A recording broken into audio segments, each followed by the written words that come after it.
Hi all.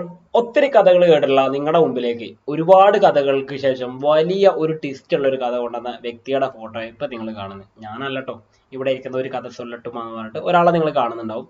അദ്ദേഹത്തിന്റെ ഏറ്റവും വലിയ പ്രത്യേകത എന്ന് പറയുന്നത് നിങ്ങൾ വിചാരിക്കുന്ന പോലെ തന്നെ കഥ പറഞ്ഞ് ഫലിപ്പിച്ചുകൊണ്ട് കാര്യം കൃത്യമായിട്ട് നമ്മുടെ മുന്നിലേക്ക് എത്തിച്ചു എന്നുള്ളതാണ്.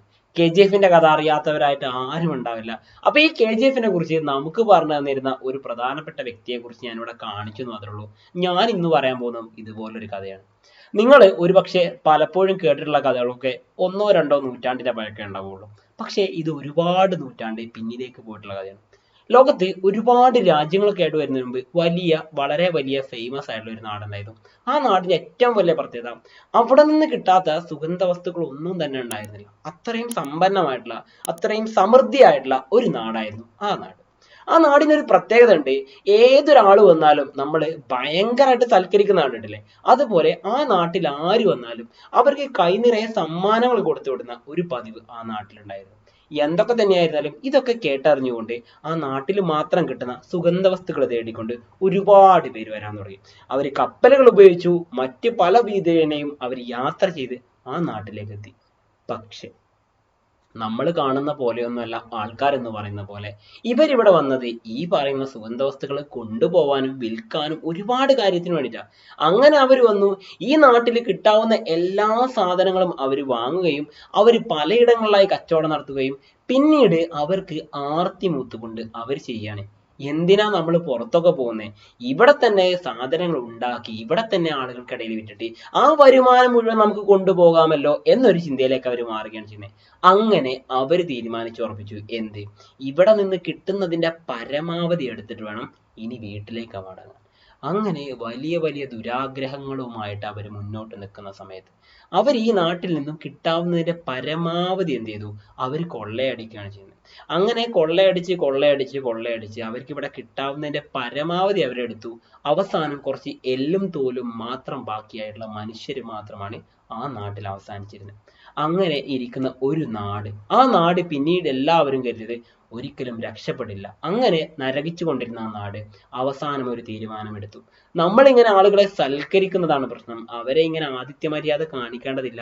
ഇനി എല്ലാവരോടും നമ്മൾ എന്ത് ചെയ്യുന്നു? നോ പറയുന്നു. നമുക്ക് പറ്റാത്ത കാര്യം അത് തന്നെയല്ലേ? നമ്മൾ പലപ്പോഴും പറയാൻ വിട്ടുപോകുന്ന കാര്യമാണ്. പല സ്ഥലങ്ങളും നമുക്ക് എന്ത് ചെയ്യാൻ പറ്റാറില്ല, നോ പറയാൻ കഴിയാറില്ല. എന്നാൽ അന്ന് ആദ്യമായിട്ട് ആ രാജ്യം തീരുമാനിച്ചു, അല്ലെങ്കിൽ ആ നാട് തീരുമാനിച്ചു, ഇനി മുതൽ ഞങ്ങൾ നോ പറഞ്ഞു തുടങ്ങി. മറ്റുള്ളവരോടൊക്കെ അവർ പറഞ്ഞു തുടങ്ങി, ഇനി ഞങ്ങളുടെ നാട്ടിലേക്ക് നിങ്ങൾ വരരുത്, നിങ്ങൾ വന്നിടത്തോളം മതി, ഞങ്ങൾ ഇത്രയും കഷ്ടപ്പെട്ടു, ഇനി ഞങ്ങൾക്ക് വയ്യ, ഞങ്ങൾക്കും ജീവിക്കണം എന്ന തീരുമാനം എടുത്തുകൊണ്ട് അവരവരുടെ നാടിന്റെ മുൻപിൽ ഒരു ബോർഡ് വെച്ചു. ആ ബോർഡാണ് ഞാനിവിടെ കൊടുത്തിരിക്കുന്നത്, നോ എൻട്രി. ഇനി ആരും ഇങ്ങോട്ട് വരേണ്ടതില്ല, ഇവിടെ ഒന്നുമില്ല നിങ്ങൾക്ക് തരാൻ, ഇനി നിങ്ങൾ ആരും ഇങ്ങോട്ട് വരേണ്ടതില്ല. അങ്ങനെ തീരുമാനിച്ചുറപ്പിച്ച് അവർ വീണ്ടും ഒന്നിൽ നിന്നും സ്റ്റാർട്ട് ചെയ്തു, അല്ലെങ്കിൽ ഒന്നിൽ നിന്നും തുടങ്ങി. പക്ഷേ ജീവിതമല്ലേ, ജീവിക്കാൻ ഭയങ്കര ബുദ്ധിമുട്ടല്ലേ? ഒരിക്കൽ പോലും ആ പഴയ ഒരു അവസ്ഥയിലേക്ക് തിരിച്ചെത്താൻ അവരെ കൊണ്ട് സാധിക്കാതെ വന്നു. മാത്രമല്ല ഓരോ ദിവസം കഴിയുന്തോറും ഈ പറയുന്ന നാട് വീണ്ടും വീണ്ടും തകർന്ന് തകർന്ന് തരിപ്പണമായി പട്ടിണി കിടന്ന ആളുകൾ മരിക്കുന്ന അവസ്ഥ വരെ എത്തുന്ന അവസ്ഥയിലായിരുന്നു. അപ്പോൾ ആ സമയത്താണ് ഒരു പ്രധാനപ്പെട്ട ഒരാൾ ആ നാട്ടിലേക്ക് കടന്നു വരികയാണ്. അദ്ദേഹം അവിടെ വരികയും അദ്ദേഹം കാര്യമായിട്ടുള്ള മാറ്റങ്ങൾ അവിടെ കൊണ്ടുവരാനൊക്കെ വേണ്ടി തീരുമാനിച്ചു. അന്ന് ആദ്യമായിട്ട് നിങ്ങൾ എല്ലാവരും ഒരുപക്ഷെ കണ്ടിട്ടുള്ള സിനിമയായിരിക്കും ഈ പറയുന്ന സിനിമയിലെ ഈ പറയുന്ന പ്രധാനപ്പെട്ട കഥാപാത്രത്തെ, അല്ലെ? ഗോഡ് ഫാദർ സിനിമയിലെ അഞ്ഞൂറാൻ അറിയാത്തവർ ആരുമില്ല.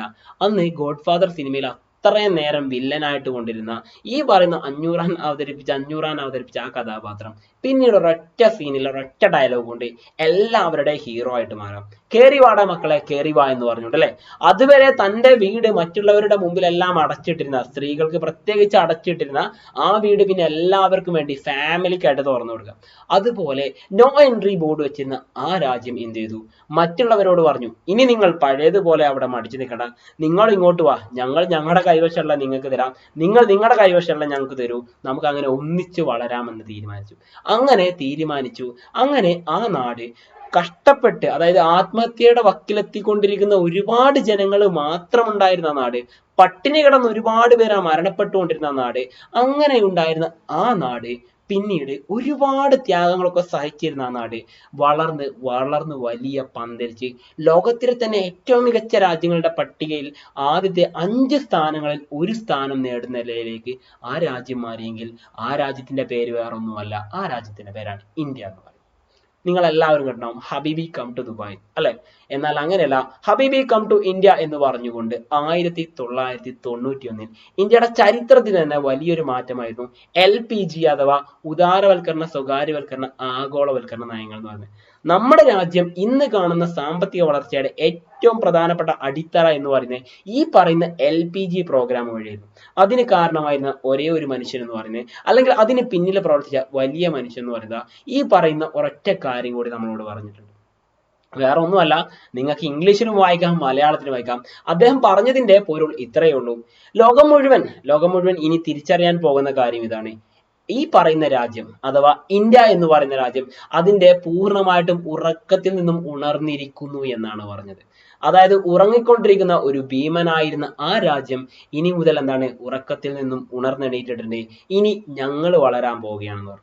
അങ്ങനെ കഷ്ടപ്പെട്ട് നരകിച്ചുകൊണ്ടിരുന്ന ഒരു രാജ്യം അതെല്ലാം മറികടന്നുകൊണ്ട് ലോകരാജ്യങ്ങളുടെ സാമ്പത്തിക മേഖല എങ്ങനെ നോക്കിയാലും ആദ്യത്തെ 5 സ്ഥാനങ്ങളിൽ ഒരു സ്ഥാനത്തേക്ക് എത്തിയിട്ടുണ്ടെങ്കിൽ അതിന് പിന്നിൽ പ്രവർത്തിച്ച ആ മഹത് വ്യക്തിയുടെ ചിത്രമാണ് നിങ്ങളിവിടെ കാണുന്നത്. ഒരുപക്ഷെ നിങ്ങൾക്ക് എല്ലാവർക്കും അറിയുന്ന ആളായിരിക്കാം. ഇദ്ദേഹത്തിന് മാത്രമായിട്ട് ഇന്ത്യ ചരിത്രത്തിൽ ഒരു പ്രത്യേകത ഉണ്ട്. ഇന്ത്യയുടെ റിസർവ് ബാങ്കിന്റെ ഗവർണറായി, പിന്നീട് ഇന്ത്യയുടെ ധനകാര്യമന്ത്രിയായി, പിന്നീട് ഇന്ത്യയുടെ പ്രധാനമന്ത്രിയായ ഒരേ ഒരു വ്യക്തിയെ ഇന്നും ചരിത്രത്തിലുള്ളൂ. അത് ആര് മാത്രമാണ്? ഡോക്ടർ മൻമോഹൻ സിംഗ് മാത്രമാണ്.